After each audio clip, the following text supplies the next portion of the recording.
गुरुर् ब्रह्मा गुरुर्विष्णु गुरुर्देवो महेश्वरा। हम यदि बात करते हैं गुरुओं की दोस्तों, तो हम ये कह सकते हैं कि अगर हम गुरु के सानिध्य में हैं तो निश्चित रूप से हम उनका आशीर्वाद तो पाते ही हैं, लेकिन हम अपने जीवन को भी बेहतर बनाते हैं। मैं आज इंदौर में हूँ और इंदौर में मेरे साथ हैं जैन समाज के धर्मगुरु श्री गुरु मुनि प्रमाण सागर जी महाराज, और हम उन्हीं से आज बात करेंगे। गुरु जी, आपको सबसे पहले हमारा नमन है। हम आपके आज साथ आए हैं सिर्फ ये जानने के लिए कि जो जीवन का सार है वो क्या है, क्योंकि आपके अक्सर प्रवचन हम देखते हैं और लोग सुनते हैं। तो क्या कहेंगे, क्या हम कैसे हम जीवन को अपने बेहतर बना सकते हैं, ये तमाम चीज़ें हम आपसे जानेंगे। लेकिन शुरुआत उससे पहले एक और सवाल से होगी कि इंदौर में आपका आना हुआ है, तो उसका क्या मकसद है? देखिए, इंदौर में आना तो एक सहज संयोग है। हम जैन मुनि हैं और जैन मुनियों का कोई नियत स्थान नहीं होता, न तो हमारा कोई मठ है न कोई आश्रम। हम लोग सतत विहार करते रहते, एक स्थान से दूसरे स्थान तक जाते रहते और चातुर्मास में हम लोग एक ही स्थान पर एकदम निश्चित होकर रहते। इंदौर की जैन समाज वर्षों से भाव रखती थी। इस बार ये सहयोग बना है और हम चातुर्मास के लिए यहाँ पर आए। गुरुजी, मेरा जो दूसरा प्रश्न है, दरअसल वो मेरा प्रश्न नहीं है। जो लोग हमको देख रहे हैं और जो लोग यहाँ पर हैं, हज़ारों लाखों लोग हैं जो आपको मानते हैं, पूजनीय हैं, उनके लिए आप क्या कहेंगे कि जीवन क्या है? क्योंकि हर व्यक्ति जीवन की भागदौड़ में लगा है, लेकिन जीवन को समझ नहीं पाया कि जीवन क्या है। आपने पूछा है जीवन क्या है, तो जीवन के संदर्भ में मैं केवल इतना ही कहूँगा कि जीवन हमारे लिए एक अवसर है, हम इसका लाभ उठाएं और इस जीवन को पाकर जीवन मूल्यों को आत्मसात करें। मुनिश्री, अगर हम बात करें दैनिक दिनचर्या की, तो हमने ये देखा है अक्सर कि लोग अपने दिनचर्या को चाहते तो हैं अच्छा बनाना, लेकिन बना नहीं पाते। तो उसका मूल कारण क्या और उसका समाधान क्या है?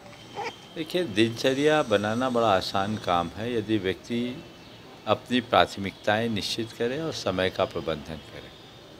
मुझे ऐसा दिखता है कि लोगों की कोई प्राथमिकता नहीं रहती और प्राथमिकताओं के अभाव में हमारा पूरा समय विखंडित हो जाता है और हम रोज़ रोना रोते हैं कि हम क्या करें।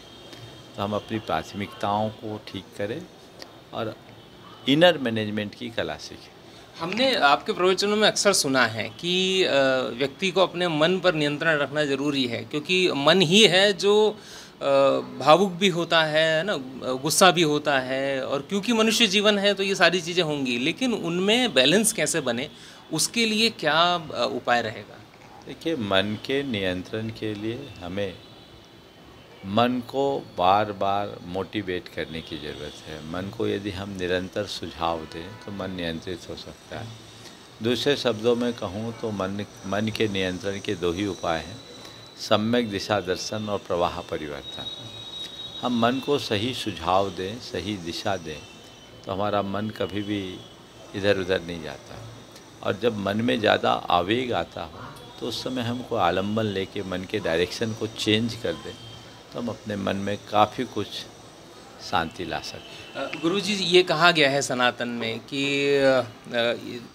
राम नाम ही केवल आधार है ना, ये सनातन में है। लेकिन और जो दूसरे धर्म है उनमें भी कहीं ना कहीं ये है कि आप ईश्वर को ध्येय करेंगे, ध्याएंगे तो कल्याण होगा। तो ये चीज़ें कैसे संबंध रखती हैं जीवन से? देखिए, राम एक व्यक्ति मात्र नहीं है, राम हमारे अंदर की एक परिणति। यदि हम राम नाम कहते हैं, ईश्वर कहते हैं, तीर्थंकर कहते हैं, तो मेरी दृष्टि में सब एक है, परमात्मा भी एक। राम एक व्यक्ति नहीं, राम एक अवस्था है। रमन्ते योगिना अस्मिन् स राम, जिसमें योगी रमते हैं वो राम। तो राम तो हमारे भीतर है। और जैन धर्म की दृष्टि से अगर पूछो तो मैं कहूँगा ऋषभदेव का र और महावीर का म मिला दो तो राम। हमारे 24 तीर्थंकरों का प्रतिनिधित्व राम करते हैं। तो राम को हम उस वृत्ति का प्रतीक माने, राम को हम अपने अंतर की परिणति के रूप में स्वीकार करें और उसकी उपासना करें, तो निश्चित हम अपना कल्याण कर सकते हैं। महाराज जी, जब हम अब चूँकि विद्यासागर जी महाराज को भी हमने सुना देखा है और उनका आशीर्वाद भी लिया है, आज हम आपको भी देख रहे हैं, क्या कहेंगे किस तरह से जो गुरु और शिष्य की परंपरा है, उसका जो स्नेह बना हुआ है, वो कैसा उसका माहौल है और क्या उसको आगे रूप मिलेगा आगे?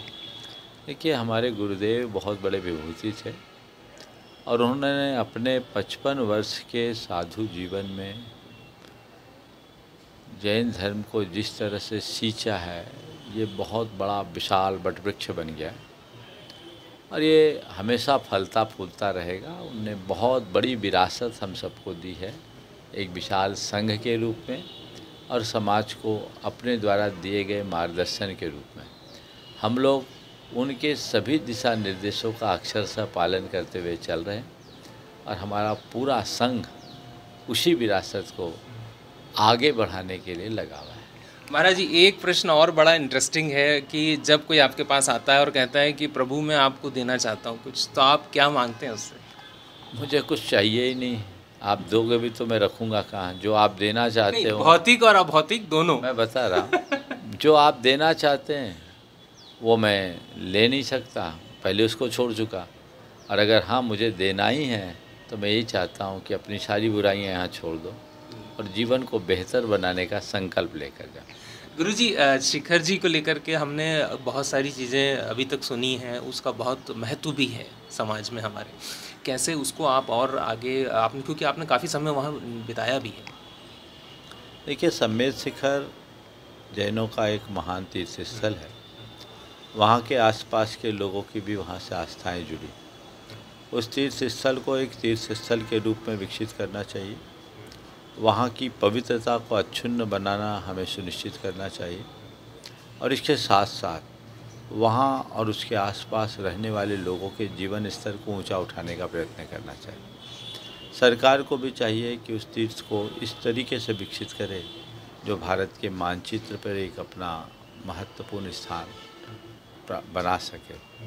तो हमें सरकार के स्तर पर, समाज के स्तर पर, हर स्तर पर प्रयास करके वहाँ की पवित्रता को अक्षुण्ण रखते हुए उसका विकास करना। महाराज जी, जब हम जैन समाज की बात करते हैं तो अगर हम 50 साल पहले देखें और आज देखें तो क्या अंतर आपको दिखता है? समाज में क्या बदलाव आए हैं अच्छे, और क्या सुधार हो सकते हैं? उन दोनों पर अगर बात करें। जैन समाज में नहीं, सर्व समाज में बहुत बड़ा बदलाव है। 50 साल पहले जैन समाज की जो प्रतिष्ठा थी, आज उतनी प्रतिष्ठा नहीं दिखती और 50 सालों में राजनीतिक सामाजिक परिदृश्य बहुत बदला है, भौतिक प्रदेश और आर्थिक परिदृश्य भी बदला है।